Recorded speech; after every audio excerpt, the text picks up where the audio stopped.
माझा आवाज येतो का हे मला कळवलं तर बरं होईल. जे कोणी फेसबुक लाईव्हवर असतील त्यांनी मला कमेंटद्वारे कळवावं की माझा आवाज येतोय का.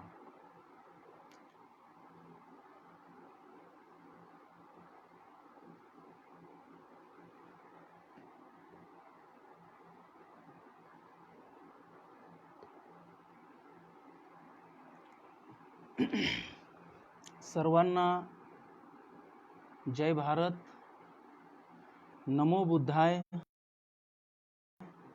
जय संविधान, जय भीम, जय ज्योती, जय सावित्री. सर्वांना नमस्कार. प्रशासन व्यवस्थापन तथा संत कबीर, संत तुकाराम, शिवराय, ज्योतिबा फुले, शाहू महाराज या देशाला संविधान रूपी चौकट देणारे डॉक्टर बाबासाहेब आंबेडकर या सर्वांना मी वंदन करतो. विचाराला सुरुवात करतो. प्रथमतः आधार फाउंडेशन सोलापूर या फेसबुक पेजचे माझे मित्र डॉक्टर संजय पाईकराव सर, इतिहास अभ्यासक आहेत, त्यांनी मला ही संधी दिली. त्याचबरोबर या पेजचे डॉक्टर धम्मपाल माशेलकर, या पेजचे इतर तांत्रिक व्यवस्था पाहणा. आपण या विषयाला सुरुवात करण्या अगोदर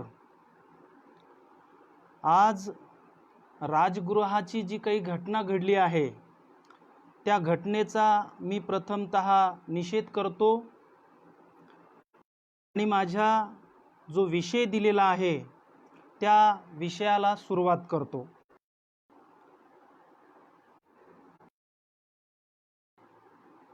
या विषयाची आवश्यकता आपण पाहणार आहोत की त्यांनी या विषयाचा अभ्यास का केला, त्याचबरोबर या प्रशासनाच्या व्यवस्थेसाठी विचारवंतांनी कोणी कोणी योगदान दिले, त्याचबरोबर या विषयाचा मुख्य गाभा मी सांगेल की सामाजिक बहिष्कृतता व सर्वसमावेशकता धोरण डॉक्टर बाबासाहेब आंबेडकर यांचे. या विषयाला सुरुवात करत असताना मी जे काही संदर्भ या ठिकाणी घेतलेले आहेत ते सांगणं माझं कर्तव्य आहे, कारण या संदर्भामुळे मला तुमच्याशी संवाद करता आला. त्याचबरोबर शिक्षण धोरण या दोन मुद्द्यावर मी विचार मांडणार आहे. तर या दोन विषयाचा मी विचार करत असताना संदर्भ ग्रंथ जे आहेत तर ते पाहताना नंबर 1चा ग्रंथ जो घेतलेला आहे तो आहे डॉक्टर सुखदेव थोरात यांच्या पुस्तकाचा संदर्भ घेतलेला आहे. त्या पुस्तकाचं नाव आहे डॉक्टर बाबासाहेब आंबेडकर सामाजिक बहिष्कृतता व समावेशकता धोरणाविषयीचा दृष्टिकोन. डॉक्टर सुखदेव थोरात, नरेंद्र कुमार यांचं हे सुगावा प्रकाशनचं पुस्तक आहे. त्या पुस्तकाचा आधार घेतलेला आहे आणि तुम्हाला माहिती आहे की डॉक्टर सुखदेव थोरात सर हे UGCचे चेअरमन आहेत, विविध सामाजिक शास्त्रांच्या देश पातळीवरच्या संस्थेमध्ये काम करतात आणि एक नामांकित व्यक्ती आहे. आणि दुसरा संदर्भ आहे डॉक्टर धर्मवीर यांचं पुस्तक आहे डॉक्टर आंबेडकर के प्रशासनिक विचार. डॉक्टर धर्मवीर हे 1980च्या केरळ केडरचे IAS ऑफिसर आहेत.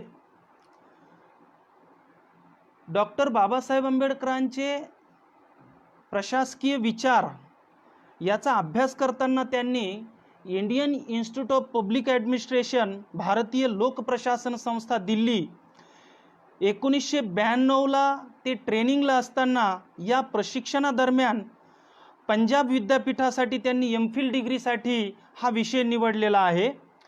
आणि तो विषय होता त्यांचा डॉक्टर आंबेडकर इनके लोक प्रशासन दर्शन हा विषय त्यांनी घेतला.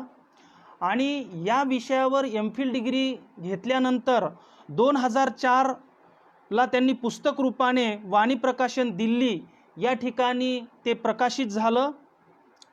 या विषयाचा अभ्यास करत असताना मी ज्या विद्यापीठात डॉक्टर बाबासाहेब आंबेडकर मराठवाडा विद्यापीठामध्ये लोकप्रशासन विषयाचा अभ्यास करत असताना पारस बोरा सर हे प्रेरणेनं आम्ही या लोककडे वळलो. बरोबर डॉक्टर सतीश दांडगे सर भारतीय प्रशासन यांच्या पुस्तकाचा घेतलेला आहे.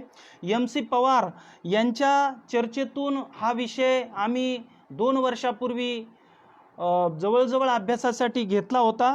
त्याचनंतर doctor Wasnik sir, doctor Shyam Shirsat sir यांनी लोकप्रशासन जी पत्रिका निघते इंडियन इन्स्टिट्यूट ऑफ पब्लिक ॲडमिनिस्ट्रेशनची, ते पत्रिकेमध्ये लोकप्रशासन विषयावर त्यांनी विविध लेख मागवले होते आणि त्यांनी या विषयावर सुद्धा लोकप्रशासन पत्रिका काढलेली आहे.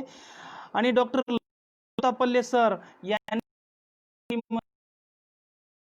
लावला होता. म्हणून या ऋण व्यक्त करणं हे माझं कर्तव्य समजतो.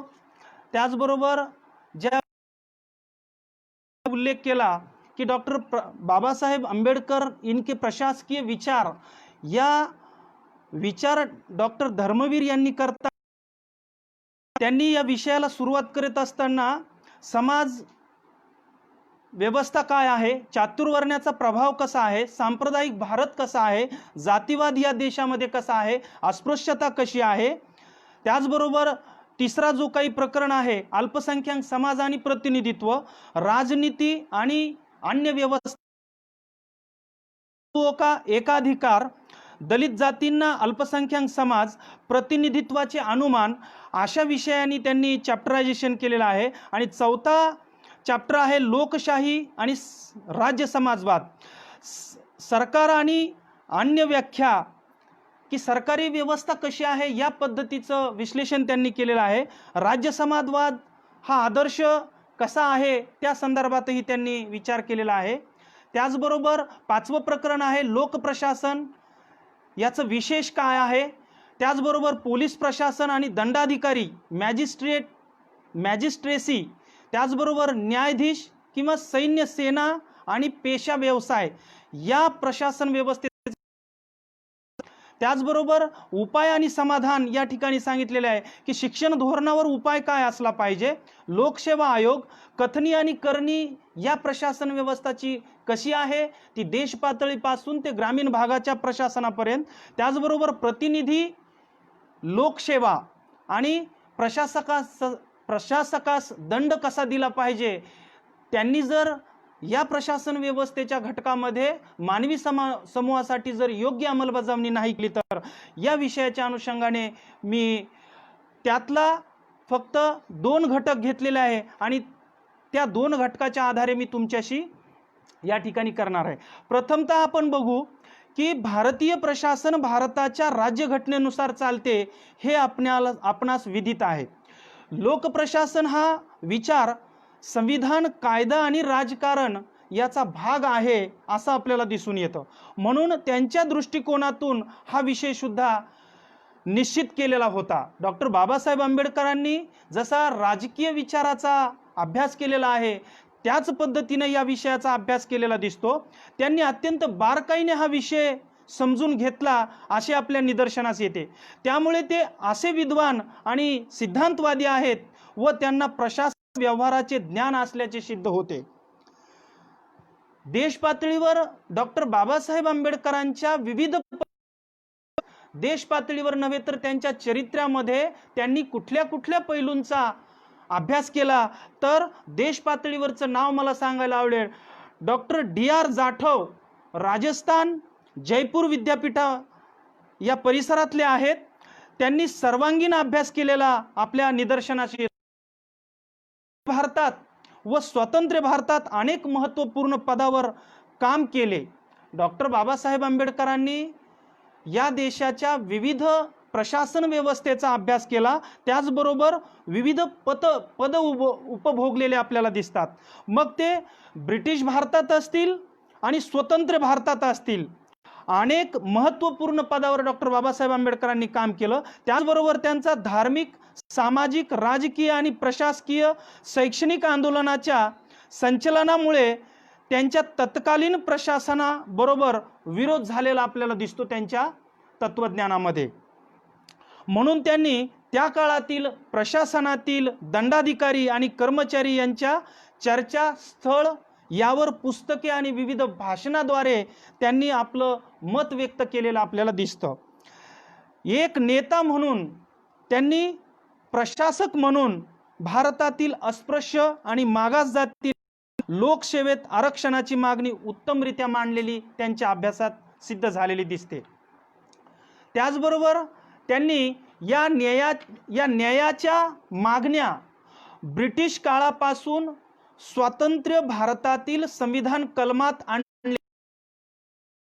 आजही त्यांच्या निर्वाणानंतर त्यांच्या मिशनला यश मिळताना दिसत नाही, पण मोठ्या प्रमाणावर बाबासाहेब आंबेडकरांच्या तत्वज्ञानावर ही प्रशासन व्यवस्था काम करत आहे आणि या भारतीय देशातील विचारवंत त्यांच्या अभ्यासाच्या दृष्टीनं काम करताना दिसतात. समान लोकसेवेला विभिन्न सामाजिक कार्याची प्रतिनिधित्व बनवू इच्छित होते. लोकसेवेला त्यांनी अत्यंत महत्त्व दिलेलं आपल्याला दिसतं. आपण म्हणूयात की ते राजकीय व्यवस्थेसारखं, जसा त्यांनी राजकीय व्यवस्थेचा अभ्यास केला, त्याच समान लोकसेवेला विभिन्न सामाजिक वर्गांची प्रतिनिधित्व बनवू इच्छित होते, जेणेकरून भारताची लोकशाही दलित आणि मागास यांच्या हक्कात जास्त प्रभावीपणे काम करू. व्यवस्थेमध्ये या देशातला दलित, अल्पसंख्याक, ओबीसी, पूर्ण मागासवर्गीय घटक या प्रशासन व्यवस्थेमध्ये असला पाहिजे. दलित आणि मागास यांच्या हक्कात जास्त प्रभावीपणे काम करू शकेल म्हणून प्रशासन व्यवस्थेमध्ये हा घटक आला पाहिजे. हा त्यांच्या प्रशासनाचा सूर, प्रशासन विचाराचा सूर असलेला आपल्याला दिसतो. महाराष्ट्र सरकारने डॉक्टर आंबेडकरांचे साहित्य मोठ्या प्रमाणात केले प्रकाशित, परंतु ही अजूनही अप्रकाशित साहित्य बरेच बाकी आहे. जसे बाबासाहेब आंबेडकरांचे राजकीय विचार, आर्थिक विचार, कृषी विचार मोठ्या प्रमाणावर विविध पैलूमध्ये प्रकाशित विविध राज्यामध्ये आहेत, त्याचबरोबर महाराष्ट्र पण अजून सुद्धा अप्रकाशित रूपामध्ये साहित्य उपलब्ध असलेलं आपल्याला दिसतं. म्हणून तेही सरकारने करणे गरजेचे आहे असं मला या प्रसंगी तुम्हाला सांगायला आवडेल. या साहित्याचा आधारच लोकप्रशासन विषय मांडण्यास होत आहे असं मला वाटतं. त्याचबरोबर इतर काही सुद्धा ग्रंथ त्यांनी अभ्यासल्याचे आपल्याला दिसतात. आता या लोकप्रशासन विषयाचाच बाबासाहेब आंबेडकरांनी कधी अभ्यासाला सुरुवात केली तर त्याची थोडक्यामध्ये विषयामध्ये येईल. लोकप्रशासनाचा जन्मच युरोपमध्ये झाला. त्याचबरोबर 100 वर्ष जुना असल्याचा आपल्याला दिसतो आणि भारतातील लोकप्रशासन हे 75 वर्षाचं झालं असं आपल्याला म्हणता येईल. भारतातील लोकप्रशासन हे 75 वर्ष या देशामध्ये सुरू झालेलं आपल्याला दिसतं. डॉक्टर आंबेडकरांनी या विषयाची माहिती प्रथम 1915ला दिली असं आपल्याला जाणवतं. ती कुठं दिली तर विद्यार्थी जीवनापासूनच या विषयाचा अभ्यास केलेला आपल्याला दिसतो. मग तो कुठे दिसतो तर प्रशासन विषयाची माहिती विद्यार्थी दशेपासून होती. तर त्यांच्या ॲडमिनिस्ट्रेशन अँड फायनान्स कंपनी, हे जे MA ला त्यांनी प्रोजेक्ट केला होता तो अपूर्ण राहिला, पण त्यांनी MA ला प्रोजेक्टमध्येच अभ्यासाला घेतलेला आपल्याला हा लोकप्रशासन विषय दिसतो. हे त्यांनी MA च्या डिग्रीची आवश्यकता केलेला दिसतो आणि ती तारीख आहे 15 मे 1915. त्यानंतर यात त्यांनी ब्रिटिश ईस्ट इंडिया कंपनीच्या प्रशासकीय ढाच्याचा अभ्यास केलेला दिसतो. त्यांनी त्याला त्यांच्या भाषेत काय म्हटलंय तर सिस्टम ऑफ ॲडमिनिस्ट्रेशन. जेव्हा ब्रिटिश ईस्ट इंडिया कंपनीच्या प्रशासनाच्या अनुषंगाने अभ्यास करत असताना त्यांनी त्याला काय नाव असे म्हणाले होते. यात कोव्हिनेंटेड अँड अनकोव्हिनेंटेड उल्लेख केलेला आपल्याला दिसतो. मी या हिस्टरीचा थोडा उल्लेख करून मी माझ्या 2 महत्त्वाच्या पॉईंटकडे येणार आहे. त्यानंतर 1925 ला the evolution of provincial finance in British India, यात प्रशासकीय शब्दावलीची पुरी माहिती मिळत असलेली आपल्याला दिसते. यात एका ठिकाणी पब्लिक सर्व्हिस असा उल्लेख आलेला दिसतो आणि दुसऱ्या ठिकाणी ऑल इंडिया सर्व्हिस, या ज्या नागरी सेवा आहेत याचा उल्लेख आलेला दिसतो आणि तिसऱ्या ठिकाणी इम्पिरियल सर्व्हिसेस असा त्यांनी उल्लेख केल्याचा आपल्याला दिसून येतो. चौथ्या ठिकाणी सिव्हिल सर्व्हिसेस आणि 5व्या ठिकाणी प्रोव्हिन्शियल सर्व्हिसेस हा शब्द वापरल्याचा आपल्याला जाणवतो. तोच आज UPSC आणि MPSC म्हणून प्रचलित असलेला दिसतो किंवा त्यांच्या लोकसेवेच्या अभ्यासावर आधारित UPSC आयोग असेल, MPSC आयोग हा निर्माण झालेला आपल्याला ही प्रशासन व्यवस्था दिसते. त्यातच त्यांनी इंडियन ब्युरोक्रेसी, भारतीय नोकरशाही असा शब्द प्रयोग केलेला सुद्धा दिसतो. यातच गुड ॲडमिनिस्ट्रेशन त्यासोबत इम्पर्सनल विशेषणाचाही वापर केलेला आपल्याला आढळून येतो. आपल्याला म्हणावंसं वाटतं की डॉक्टर बाबासाहेब आंबेडकरांनी की जसा राजकीय विषयाचा अभ्यास केला किंवा राजकीय व्यवस्थेचा अभ्यास केला, त्या राजकीय व्यवस्थेची दुसरी बाजू प्रशासन व्यवस्था असलेली आपल्याला दिसते. म्हणून त्यांनी मुंबई सरकारच्या काळामध्ये युनिव्हर्सिटी रिफॉर्म्स कमिशन किंवा युनिव्हर्सिटी रिफॉर्म कमिटी प्रश्नावलीला उत्तर देताना ज्यावेळेस बॉम्बे असेंब्ली रिफॉर्म्स कमिटी अशा आपल्याला दिसली किंवा प्रश्नावली त्यांच्याकडे अभ्यासाला दिलेली आपल्याला दिसते. काही प्रश्नांना लिखित उत्तरे दिली त्यांनी.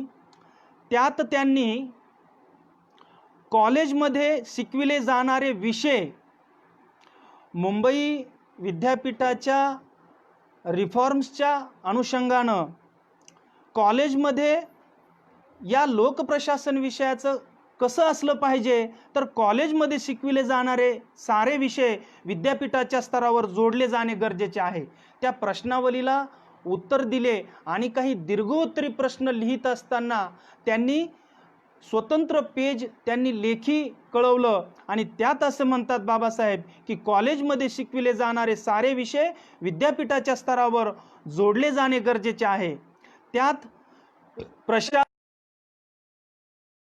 राज्यशास्त्र ही साहित्य, भाषा, आदी विषय यांच्या सोबत हा प्रशासन विषय सुद्धा असला पाहिजे आणि प्रशासन शास्त्राला राज्यशास्त्रातून वेगळं ठेवलेलं आपल्याला त्यांनी दिसतं. त्यामध्ये त्यांचे काही अप्रकाशित लेखन आहे. या अनुषंगाने प्रशासनाच्या अनुषंगाने त्यांचं अप्रकाशित असं लिखाण शिल्लक असलेलं दिसतं. लेखन आणि ते अप्रकाशित लेखन कोणतं तर अँटेगोनिझम ऑफ ॲडमिनिस्ट्रेशन अशा पद्धतीचं हे अप्रकाशित लिखाण शिल्लक असलेलं दिसतं. आणखी एक अप्रकाशित लेख प्रॉब्लेम ऑफ डिस्क्रिमिनेशन प्रकाशित असलेलं दिसतं. त्यात प्रशासना या ऐवजी सरळ लोकप्रशासन हा शब्द त्यांनी वापरलेला त्यांच्या अभ्यासामध्ये आणि लोकप्रशासन शब्द स्पष्ट वापरलेला त्यामध्ये दिसतो. लोकप्रशासन हा आवडता व महत्त्वपूर्ण विषय बाबासाहेब आंबेडकरांचा आपल्याला या त्यांच्या अभ्यासाद्वारे दिसून येतो. खंड 3 रायटिंग अँड स्पीचेसचे जे काही खंड 3 आहे ते अप्रकाशित, या 3 खंडामध्ये अप्रकाशित असलेलं दिसतं. यात स्कीम ऑफ बुक्स म्हणजे 3 खंडामध्ये स्कीम ऑफ बुक्स जे काही नियोजित लिखाण त्यांचं होतं ते आपल्याला स्कीम ऑफ बुक अप्रकाशित रूपात दिसतं. त्याचबरोबर स्कीमचे शीर्षक त्यांनी ते शीर्षक रूपात लिहून ठेवलेलं आहे. आणि मग त्या स्कीमचं शीर्षक काय काय होते की त्यांना त्या विषयावर शिल्लक होता, तर त्या स्कीम ऑफ बुक्समध्ये what the Brahmins have done to the Hindus अशा पद्धतीचं एक टायटल एक अप्रकाशित ग्रंथामध्ये आपल्याला सांगता येईल. त्याचबरोबर त्यांच्या पार्ट 5च्या अंतर्गत 24वा अध्याय जो आहे त्या 24व्या अध्यायामध्ये ब्राह्मिन्स अँड ॲडमिनिस्ट्रेशन असा एक उल्लेख आलेला आहे.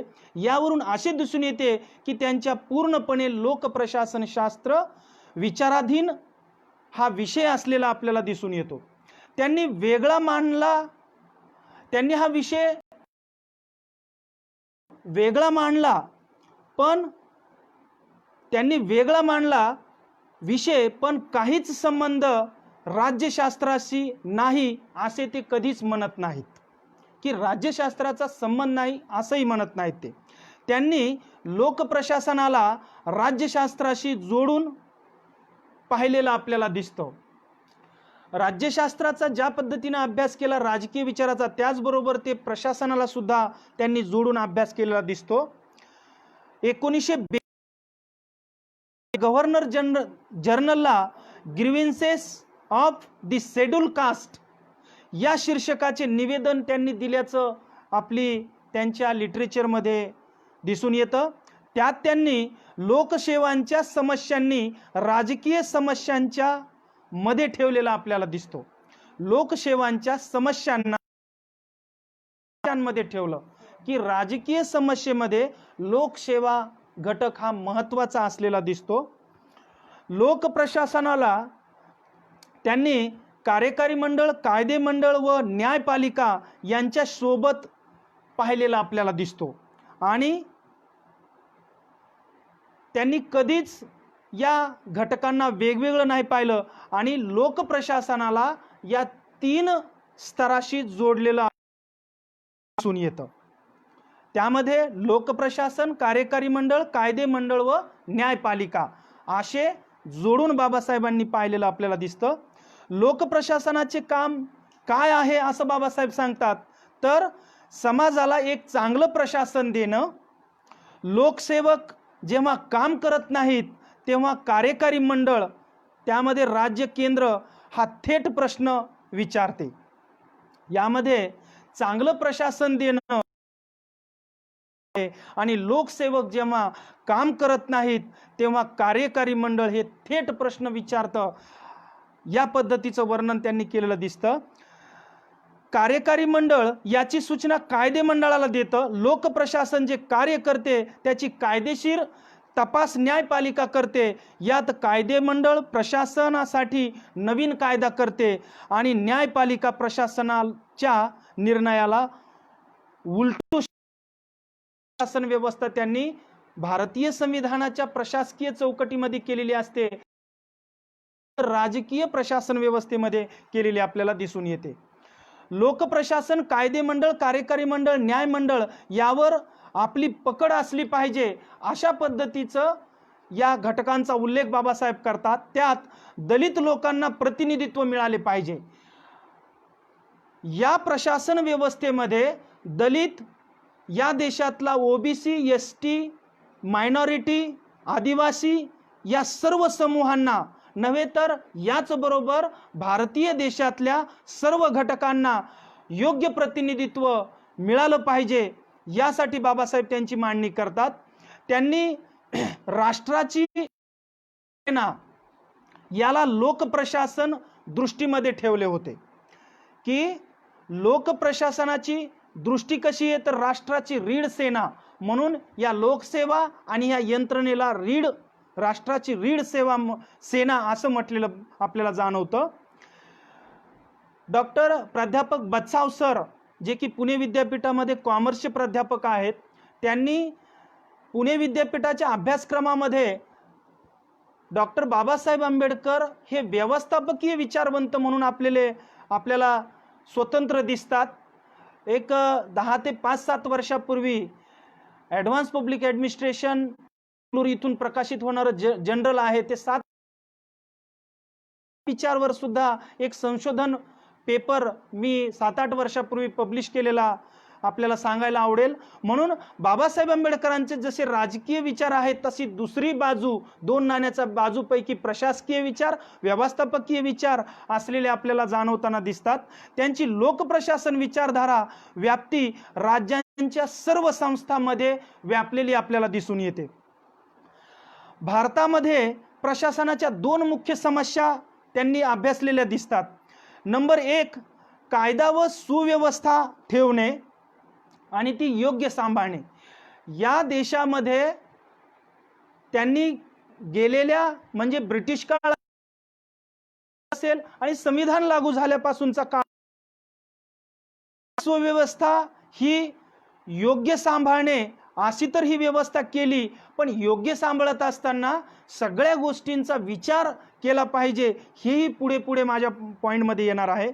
संविधानानुसार समाजात सामाजिक आणि आर्थिक परिवर्तन आणणे हे या प्रशासकीय विचाराचं एक चौकट बाबासाहेब आंबेडकरांची दिसून दिसते.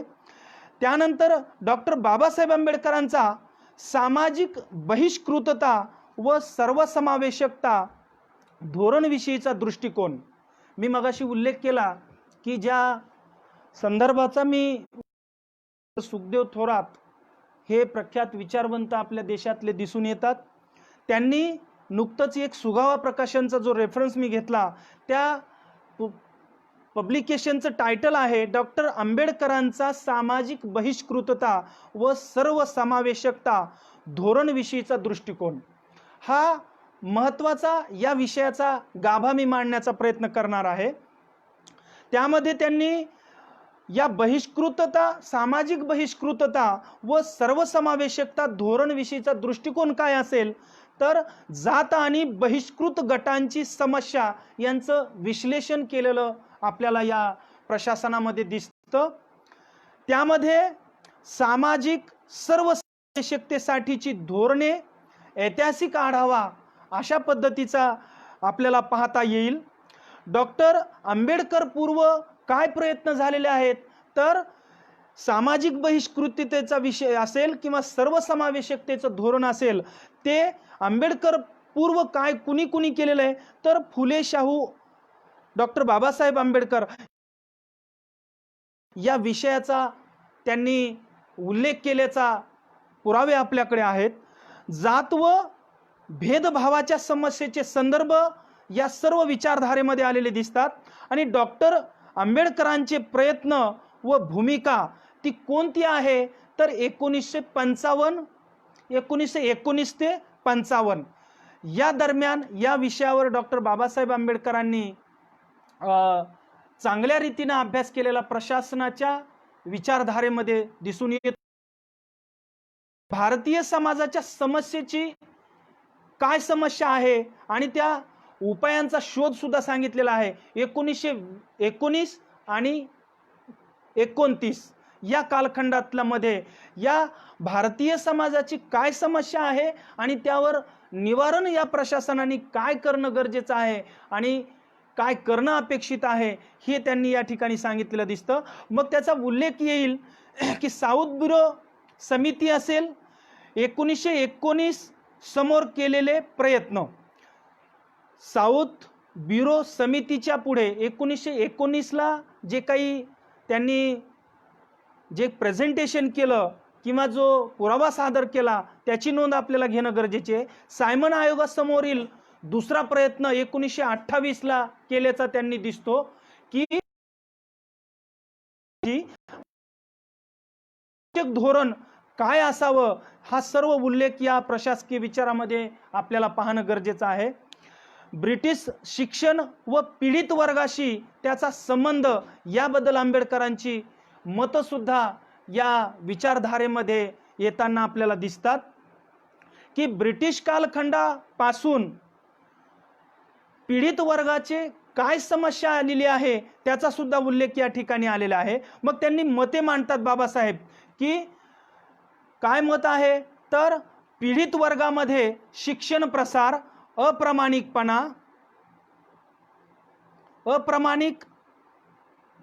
पाया की पीडित वर्गामध्ये शिक्षण प्रसार मोठ्या प्रमाणात आजही झालेला नाही दिसतो. म्हणून तो प्राथमिक माध्यमिक उच्च माध्यमिक आणि उच्च शिक्षणाचं प्रमाण जरी घेतलं तरी आजही आपल्याला तो दिसून येतो.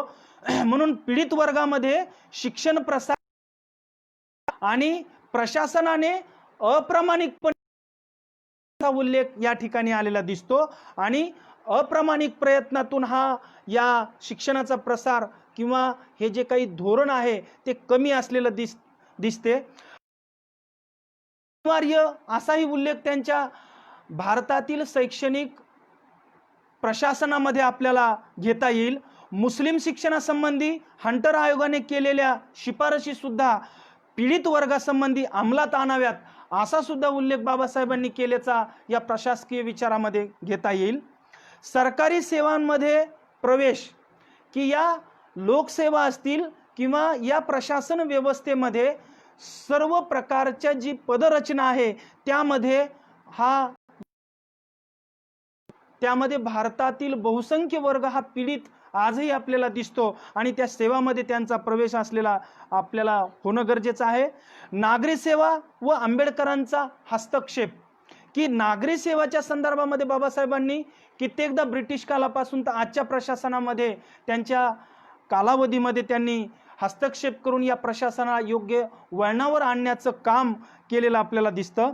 नागरी हक्कापेक्षा राजकीय प्रतिनिधित्वावर मुख्य भर असलेला आपल्याला दिसतो. नागरी हक्क मागण्यापेक्षा किंवा त्याला प्राधान्यापेक्षा नंबर 1चं प्राधान्य या घटकामध्ये राजकीय प्रतिनिधित्वावर त्यांनी भर दिला की या बहिष्कृत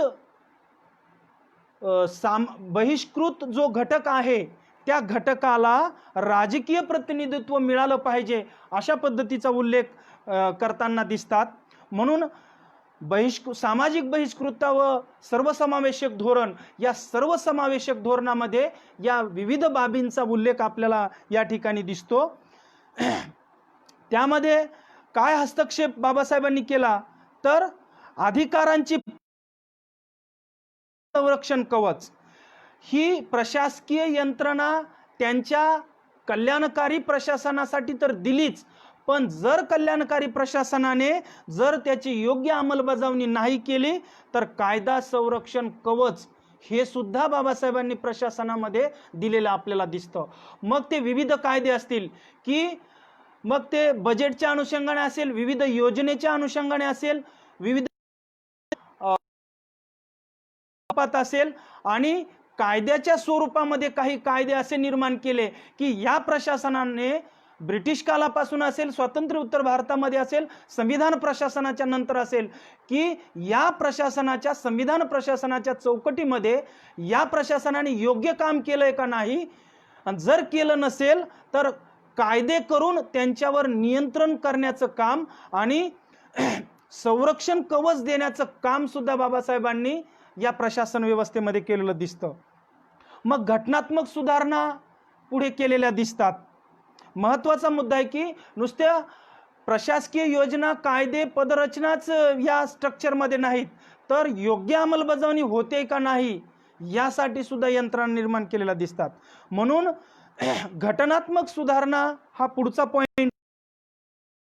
प्रतिनिधित्वाचा मागेही थोडका उल्लेख आला आणि त्याचं राजकीय प्रतिनिधित्वाचा या ठिकाणी आपण जास्त विश्लेषण करत असताना राजकीय प्रतिनिधित्वाची मागणी त्यांनी 1930 ते 33 दरम्यान केलेली दिसते आणि राजकीय प्रतिनिधित्व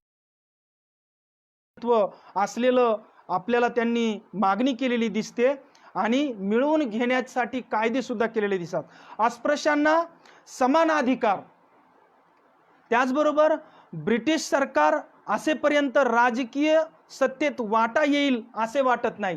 त्यांनी ते एक हस्तक्षेप सुद्धा केलेला किंवा त्यांनी मतं सुद्धा नोंदलेली आहेत की ब्रिटिश सरकार असेपर्यंत राजकीय सत्तेत वाटा येईल असे वाटत नाही, असा सुद्धा टिप्पण त्यांनी केलंय. म्हणून स्वराज्याच्या राज्यघटनेत आपल्या हातात सत्ता येण्याची काहीतरी शक्यता आहे, म्हणून पुढे त्यांनी संविधानामध्ये सुद्धा त्याची तरतूद केलेली आहे. पण आताच्या काळाच्या वास्तवामध्ये मी येईल की या सर्व तरतुदी असताना हातात सत्ता येण्याची काहीतरी शक्यता आहे, मग संविधान रचना सुद्धा हातात प्रशासन व्यवस्था या सर्व घटकांनी घेतल्याच्या नंतरही आपल्याला दिसून येते की प्रशासन या बहिष्कृत किंवा पीडित घटकांशी योग्य व्यवहार न करताना दिसतं. त्यावर सुद्धा बाबासाहेबांनी विचार केला. भारतीय अस्पृश्यता पाळणे हे धर्म पाळण्यासारखे समजतात. म्हणजे या बाबासाहेब आंबेडकरांनी किंवा डॉक्टर धर्मवीर जे आहेत, मी ज्या पुस्तकाचा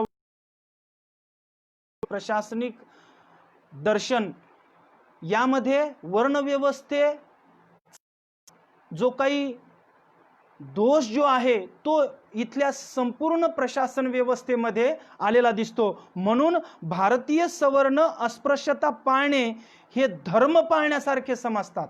म्हणजे या देशातली पीडितांकडे बघण्याची दृष्टी ती अस्पृश्यतेसारखी आजही असलेली दिसते आणि जसे अस्पृश्यता पाळतात तसा धर्म पाळल्यासारखं इथली भारतीय व्यवस्थेचे या वर्णव्यवस्थेचे लोक या ठिकाणी पाळताना दिसतात.